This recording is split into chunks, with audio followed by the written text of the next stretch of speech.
Welcome guys. Okay, we have some sound effects over in the back, so don't pay attention to them. We are GDG Houston, Google Developer Groups of Houston, and we're just getting back into the swing of things. If, by the way, if you haven't noticed, a network run in our house, Wi-Fi password, Shikamo. I don't know what that means. Please don't ask me. It's over here, the art house policy. But let's get going. First, introductions.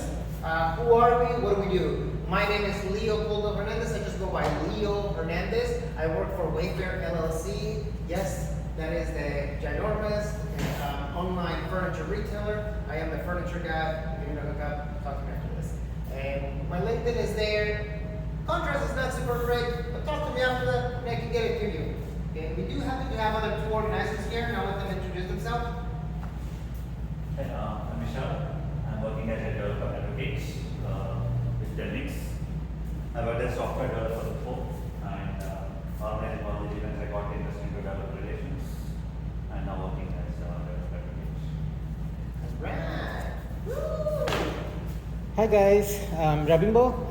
I'm doing my PhD at Rice University. I'm a Google developer expert at web technologies, and I used to work for Mozilla before. Nice to meet you all. Nice, nice. So, we want to start always with the same slides, mainly to try to bring awareness to who we are. GDG, what is it? As it stands, it's Google Developer Groups, and it is local, online, or in-person meetups that bring developers to connect together. So everybody here a developer or an aspiring developer? Yes? President? Yes? Awesome. Great stuff. And what does Google Developer Groups do? Well, they like for you to connect, to meet the local developers around your area, the greater Houston area, and to try to meet with them with technologies. Everybody's welcome, regardless of their background, including those with diverse backgrounds and from various different companies and industries. So yes, if you work for AWS, you're welcome here too. Google Developer Groups, you're also here to learn. You're here to learn about a range of different technical things and topics, not only the ones that we like, but we also want your support to let us know what you like. Okay, so please, make sure that you come to our trainings, events, talks, and meetups. We're sure to have a lot more of those. And finally, the last thing that Google Developer Groups does, we grow. Okay, we want you to apply your knowledge and connections, okay, and we want to get back to our community in the way that we're doing so right now. I'm going to play a very quick video for you guys, okay, and I mixed up the slides, so this was supposed to be a Rambimba slide, but I'm going to skip it and then go back to this one, okay? And it's a quick video about what Google Developer Groups is.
So once again, we're here to hear from Rabimba today. He's going to be our guest speaker, and he's going to talk to us a little bit about the state of WebXR. Anybody know what WebXR is?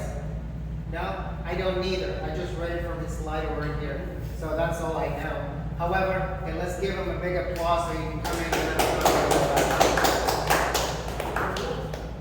Right. If I can remember how to plug your stuff. Oh, I know. Great. Thank you.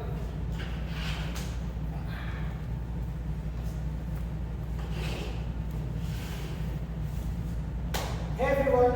So first, a little bit of apology for the projector. We'll get a better projector next time. So yeah.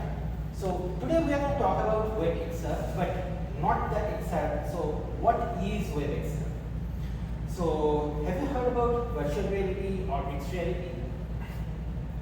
Have you tried any of these? Maybe in your phone, maybe in a Oculus device or something like that. So when you see virtual reality, what do you think? Why is it made normally? Unity or Unreal Engine or maybe some kind of software, maybe Apple's something where you can use it, export, arcade, code, something like that, right? How about if you can make it where you can directly run it in a browser and it just works? Any of you work with web technologies? Are you guys web developers? So imagine you don't have to learn anything. You can write with JavaScript with the same code you have been writing, and you can build VR or AR apps. That's what we're going to talk about. I'm Rambimba, and this is in a nutshell me. Those are my friends. And this is back when I was working with Mozilla, and that was while I used to work on VR, AR, integrating it in browser, and that's where my interest lies. So what is AR VR? Is it a new concept? It's not really. So what you see in this picture, you cannot read anything, I'm guessing.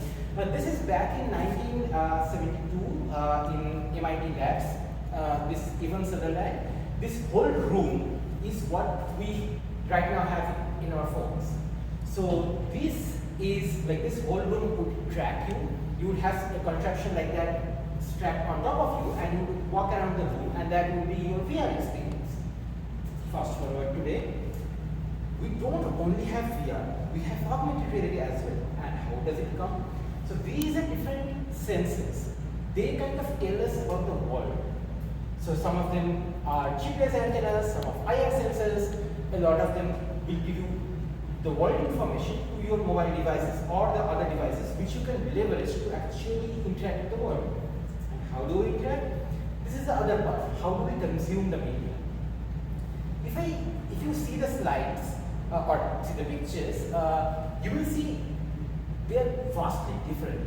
On one side, you have a choppy image of something like a Half-Life or a Second Life, and then you have something going on in a phone, kind of like what Pokemon Go or you would have experienced. Then you also have something on the right which looks pretty futuristic. Maybe something with a Microsoft HoloLens, something like that, right? So they are all very different level of experience, but they're all out there. And if you are a developer, you probably want to build for all of them, and preferably not for each of them separately, right? So these are kind of the problems we have for creating AR/VR contents right inside the browser, and some of the things we are going to talk about.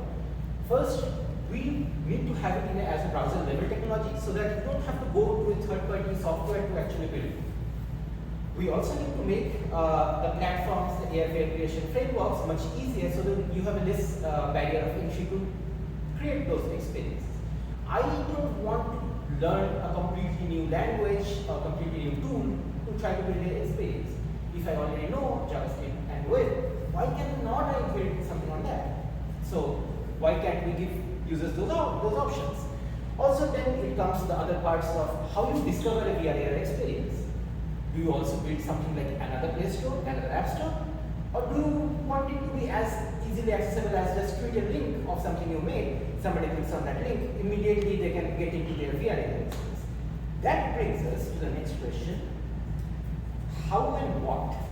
So there are the three parts of this talk. First, we are going to talk about the technology with VR, the virtual reality, how it works, what you can build right now. Then we will talk a little bit about frameworks, which makes it much easier to build these experiences. And Then we're going to talk about the augmented reality part or the mixed reality part, where you take the same experience what you've learned and build augmented reality using the same things, nothing new. So what we talked about, that your users will have very different experiences based on different devices they might have. These start with like a $3 Google Cardboard, which you can just print on your home and just build that and slap a phone inside it and just use, to like a $600 HTC Vive and Oculus or anything in between. Your user might have any of these, and you need to build an experience, or you probably want to get an experience which works in each of these, but based on different capabilities, because they have a very different version of capabilities. So why WebVR? Because why not? It's web, it's open. You're not bound to any walled gardens. It's connected, you just press a link, you have internet connectivity, you are transported. Every device you might want to use has a browser. Those browsers will let you there. And it's also instant. You don't have to wait for like 200 or 500 MB application to be downloaded or installed in your device. Now, when I say connected, how? These are your browsers which will get these experiences to you, right? You will see most of the common or rather modern browsers will already supports it. So Firefox, Chrome for Android, Oculus, Samsung Internet, Chromium, and Google Chrome, Microsoft Edge, all of them support it. The notable exception here is Safari. Apple has not implemented the full WebVR APIs in their browser since almost now 6-7 years. But they have started onboarding people back from 2017, so hopefully this will be there. But most of the web APIs you have right now, they will work out of the box in Chrome, Firefox, and all these devices in your mobile device. For anything else, for Safari or something you might not have, we have a mobile polyfill which you can use to have the same experience there. But the performance won't be exactly the same. That website will give you a detailed list of what's supported and what's not in which browsers. Now let's talk a little bit about the frameworks, A-frameworks. So there are multiple frameworks for building WebVR experiences. One of them is A-frame. The others are Babylon.js, and there are Phaser, and there are a lot. I'm just going to cover a little bit of A-frame here. So you probably cannot read this slide, but I'll just go through it. So there are literally 5 lines of codes here. And this is HTML. So let me try to do something where I can actually show you. So I'm going to copy this. This is somewhere you can read. So I'm going here. This is, oh shit. This is bad. Yeah, this is slightly better. Okay. I don't need this. So I'm going to paste the code I just copied. If I try to make it bigger,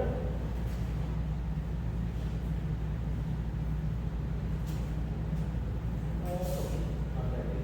So maybe this side. So what you have here is HTML, a script tag. Then I have included the A-frame script here. And then I literally have 5 lines of code. These are I can let me find somewhere I can show you.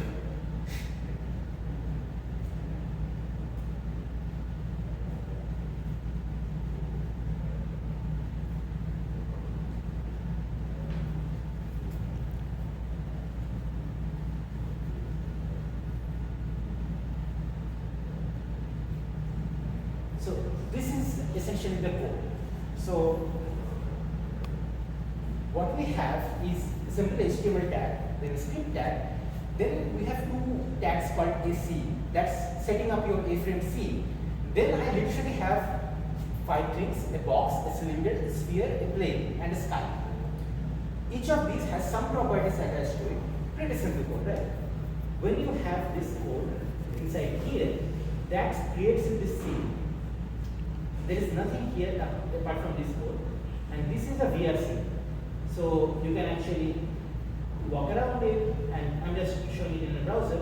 But this sign is a Oh, you cannot even see the sign. So,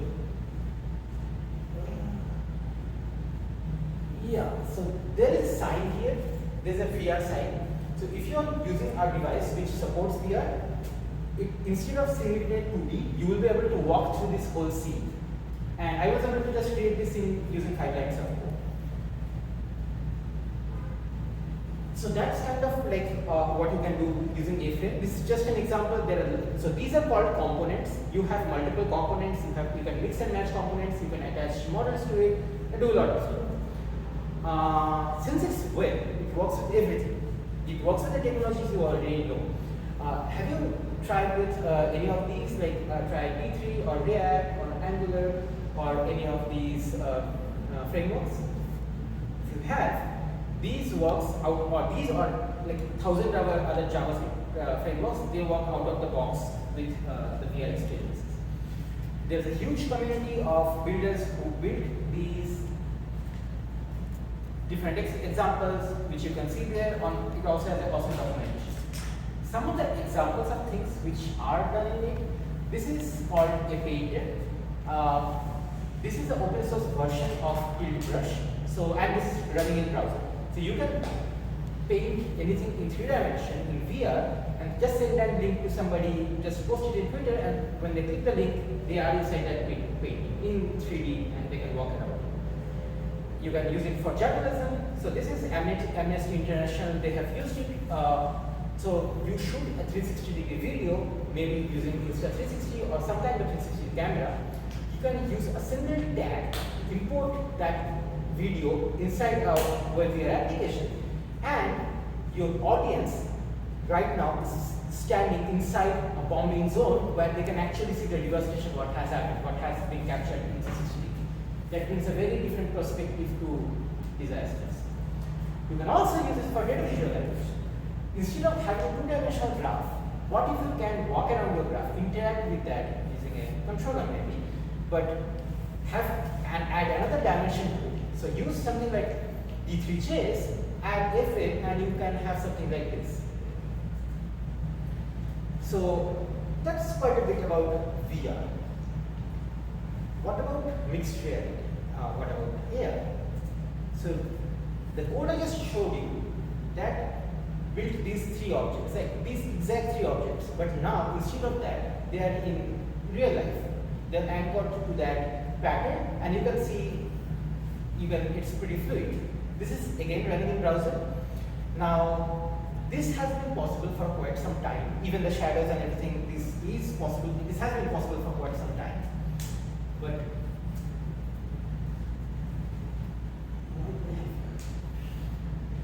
But AR is not just having taken like an object and taking it in VR.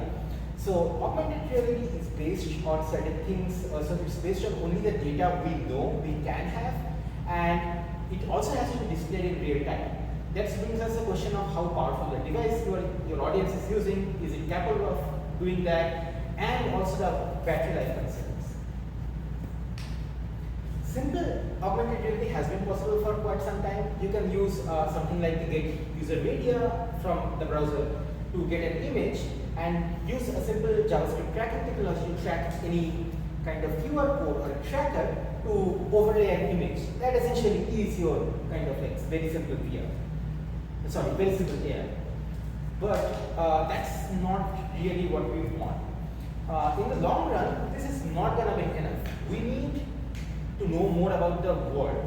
By world, what do I mean? So imagine this. So this is something right now your phones are actually using.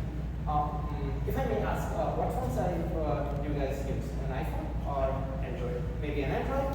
So most of the iPhones have something called ARKit, and the Android phones have ARCode. That essentially does exactly what you can see in the video. So it does something called simultaneous localization and mapping, called SLAM.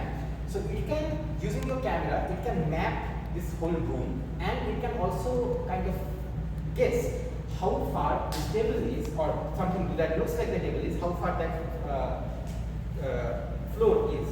Based on that information, we can build a graph of the world and we can place objects on it. So that's how you can build AR experiences. But also, why do we even actually consume these augmented reality experiences? Display technology is pretty diverse. You can have something like a mobile or an iPad to kind of view the AR experience, or you can have something like futuristic, something like what Microsoft envisioned, have a HoloLens, walk around with that HoloLens, or when we have Google Glass. So what should we do as a developer? Should we just mimic or extend what we have done in WebVR? In WebVR, what we have was WebView, WebVR, VRLinks. So WebView essentially is your browser where your code runs. WebVR is what gives you browser the capabilities when you query that, okay, is this device capable of showing this? If this device has a Bluetooth, web Bluetooth, yeah, this will have this. Can we extend that to have access to the native sensors? Sensors like camera, sensors like airport data. Can we do that? Or is that the right approach? So AR is slightly more than just getting a like VR and getting spatial tracking. So the standard started as WebVR, but it got extended a lot. So by extended, what I mean is that imagine we are having this talk today here, and I want to build some kind of experience so that people in future may be able to revisit it. One easy way what we are going to do today is just upload it in YouTube. Fine. But what if I want to make a marker here that every time somebody comes, if they open a certain web page and they walk around, they see that, okay, this is something, there is an object here, and when they click on that object, they will be able to see this whole, all of us in this whole thing. Can we do that right now? Yes. How? So you can have a GPS tracking position somewhere which is uploaded, which Google has called cloud anchors. So you can use right now cloud anchors to have these information saved somewhere. Whenever somebody visits that, have the cloud anchor invoke VRC, where you can upload this whole video and they will be able to see. So only when somebody visits this area, they will get invoked. And we have a lot of other possibilities which can be done, like cloud computer vision, cloud ML, and all these. Some of the things that has been done is, can we take a wavy approach to augmented or mixed reality technologies? Can we take the things we have already learned and build in web? Can we apply that directly to MR without again going through the same hops and learning things? So can we build those? So what about web approach? So some of you might have played like a Google experiment where it's called Quick Draw. Any of you tried Quick Draw before? So Quick Draw, let me show you. I don't know if that site is active. So Quick Draw is a Google experiment where you could just draw a cat or any kind of like small sketch, and it would use neural sketch to kind of like try to guess that what you have built. Like, is that a cat or is that a table? And it will automatically show you that. So it will take our like sketches, scribbles, and will make it to a big picture. So that was a Google experiment, and this is like why it's happened. Why cannot we make it in VR? So this is the same thing. You try to draw something, it tries to sketch that based on the same backend, and once it gets it, there is a website called Poly. Again, it's like there are multiple, like there is Sketchfab, there is Poly. Poly is by Google, where anybody can upload a 3D model free, and you can use those models. So it takes these sketches, try to guess what the sketch is, gets those models, and then builds. Just a like cool demo what we can do. Can you do your social meetings, like the Zoom meetings in VR? Yes, you can. So this is something Mozilla built. It's called Social Hub, and there are right now a lot of other similar experiences out there where you can just go inside, have a meeting like this, have a talk, and just like hang around and do that. So these are kind of different people. These are actually people, so you can just build things, you can throw things, do whatever you want, and you can actually have the same experience instead of VR in augmented reality. So this is inside the office room, and this is inside that you still see that the same experience holds. These experimental capabilities are already present in most of the browsers, and the same painting experience you have seen that you can also build right now. So this is a small demo I built. If you have used Glitch, that's kind of a website you can just post various like small JavaScript applications. So this I built for Osborne. So you can just, as you can see, I could like draw something in real life, and you can actually just go there, go to the website, see the code, and remix it, build something you like. Right now, the browsers have high performance graphics utilizing WebGL, and you also have access to the Web GPU. So if you want to build some of these experiences, you don't necessarily have to go to Unity or build like specifically to any platform. So you can actually do that. So I would argue that web is ideal for making AR, VR kind of applications and making open for everybody, but also to make the barrier of entry pretty less than everybody else. With that, I'll conclude the talk. I can show you the demos later, maybe next time, and so you can just contact me using my email or my Twitter ID, and I will give a shout out to all these people. There are people, so Blair, Trevor, Fernando, Lady Ada King, so they are people from Samsung, Google, and Mozilla who has built a lot of these technologies which makes this talk even possible to do. Thank you. If you want to look at some of the examples, the codes and everything is available in the immersive way. Some of them are not, but I can give you links to where they are. The specification lives right in the second link, the immersive web. If you cannot read it, I will share the slides. So that's about it. Thank you. If you have any questions, we'll take it, and yeah, feel free to like hang around. Yeah. Are there any websites now that popular that uses Java API for all of them. So right now, like both of our mobiles, we can like if all of the experiences I showed you, you can just open them and your mobile will support it. Apart from that, if you have an Oculus device, that comes with a browser called Oculus Camel, or if you can also install your own browsers. So you can install Firefox or Chrome in, I think with Chrome in India, and both of them, like all three of them support that. Right. We have a Samsung Internet also supports it, like their own browser. So all of them are pretty well supported by now. Is there an example of a website that uses it now? Maybe uses it well, maybe, or Yeah. So yeah. Oh, website that uses it. Yeah, I think a lot. I think this has.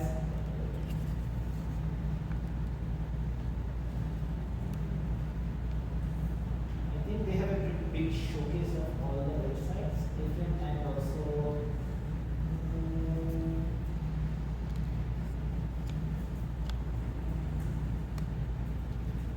So A-Frame was built on top of 3JS, and a lot of people who make 3JS. So for example, this whole side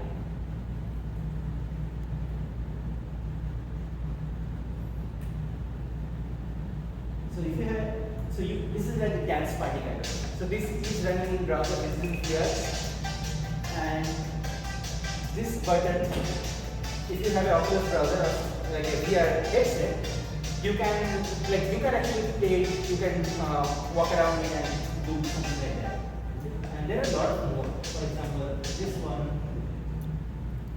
and specifically these ones, you can see the code. So the code is available in GitHub. You can see the source code, like how it's running, and you can remix it. And if I go to this, yeah, it's a lot of these. So this hubs. So this is the one I just showed you, the Mozilla hubs, and then this is bad, but anyway. So this is a 3D collaborative. So what I just showed you. So this you can access using both, like any of your devices, mobile, Oculus. So maybe if you have 4 people, one has an Oculus device, you have just a mobile, and somebody just have a computer. All 3 can visit it. Their experiences will differ based on which devices they are using, but this is in production right now. And I can actually give you another example. If you have ever tried, I think Wayfair might have it. So in Amazon event, if you try to buy certain things, you will be able to see it in augmented reality in some of the use cases, that some of those experiences have been built on top of this. And the last Spider-Man movie, there was a like promo came out, and there's a company which built it called AIDS. I forgot the name. AIDS integration or something. That is built on WebXR. So they are building the JavaScript experiences on top of which you can build. So yeah.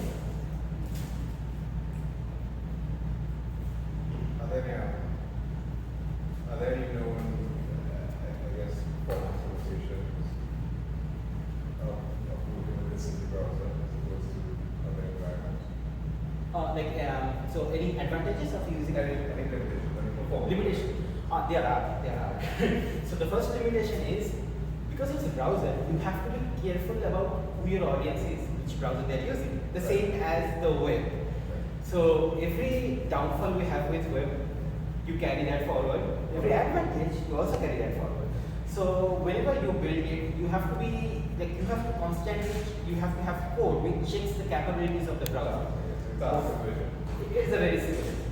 So those are the problems, and it comes with also the thing that which devices they're using. If they're using a mobile, you will have limited sensors, but you have more sensors of world tracking, limited on how you can show them.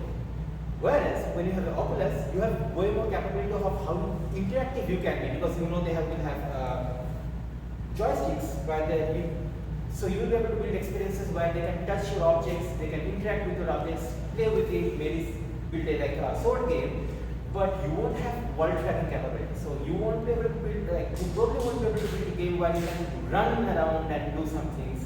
So yeah, it's kind of trade-off. But that's same thing with most of the native technologies as well. Okay. Okay, then I'm going to conclude. Thank you. Thanks a lot for coming. Like it means a lot. This was our first event. Yeah, definitely. I definitely broadcast the others. Yeah. All right. Round of applause, guys. Great. I do have some closing slides, guys.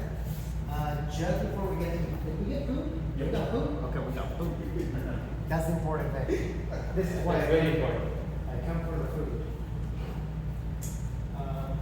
So share.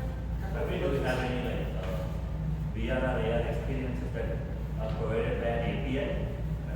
Most of them are provided by API means That you can utilize them directly as an API instead of installing libraries and doing everything. yeah. So these none of these you will need to install any library. There are other capabilities you can have. For example, the Cloud Anchor I talked about. That you need to interact with a web service to so you have to make a call so that your application knows when to actually show that. So it knows the GPS. So it knows the GPS, but it doesn't know what should be there, right? So there's a service running that will give you that. Same thing with the other example I gave, that it's using a neural net to kind of guess. That's not running in the mobile. That's some service somewhere running. I'm just doing a call, sending my things that okay, this is my data. You do the guessing and give me back okay this thing.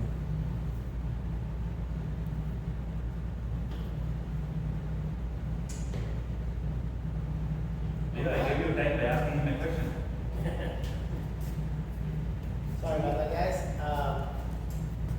It's hard to get out of the video. Do you use a PR system yourself? Next time maybe we'll have advice while you actually demo.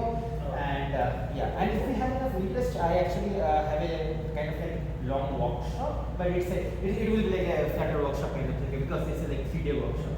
But you will be able to one by one go through it. And so we generally how we do it is that you have some I will do some coding examples with you, and then I will ask you, let's change a single thing, and you will do it, and we'll share the results that okay, this is how it's done, and step by step. But that really gets you going that okay, this is how we can build that. Also, we end up with a Pokemon dance. So All right. Thanks again, Ravi. So, once again, we are GDG Houston. The GDG Houston is not the only GDG community. However, if we do happen to have our announcements for all of our talks over in our Slack channel, if you have not joined our Slack channel, please feel free to do so. Please like and subscribe. Like and stuff, right? So you can go ahead and use the QR code. enjoyed our first talk in person. I don't know where everybody else is coming from. I come from Soho, from South Houston, from Taco Town. Anybody around from the Houston area? Midtown. Midtown? Yeah.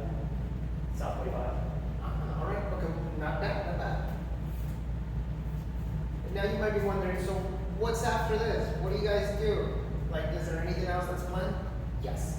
We are planning and we are strategizing with other speakers within this area or even outside that are willing to share their interests, likes, and also their skills and technologies. Our next talk will be the Web3 speaker series. We're actually going to have the founder of Meta School, where she's evangelizing. I apologize. The founder of Meta School, her name is Fatima, and she has tried to garnish a lot of momentum for the Web3 and what Web3 is, and she's going to come and speak to us on how to start your Web3 journey. So if you have an RSVP, this is a great time to do so. And other than that, I have closing remarks with another video.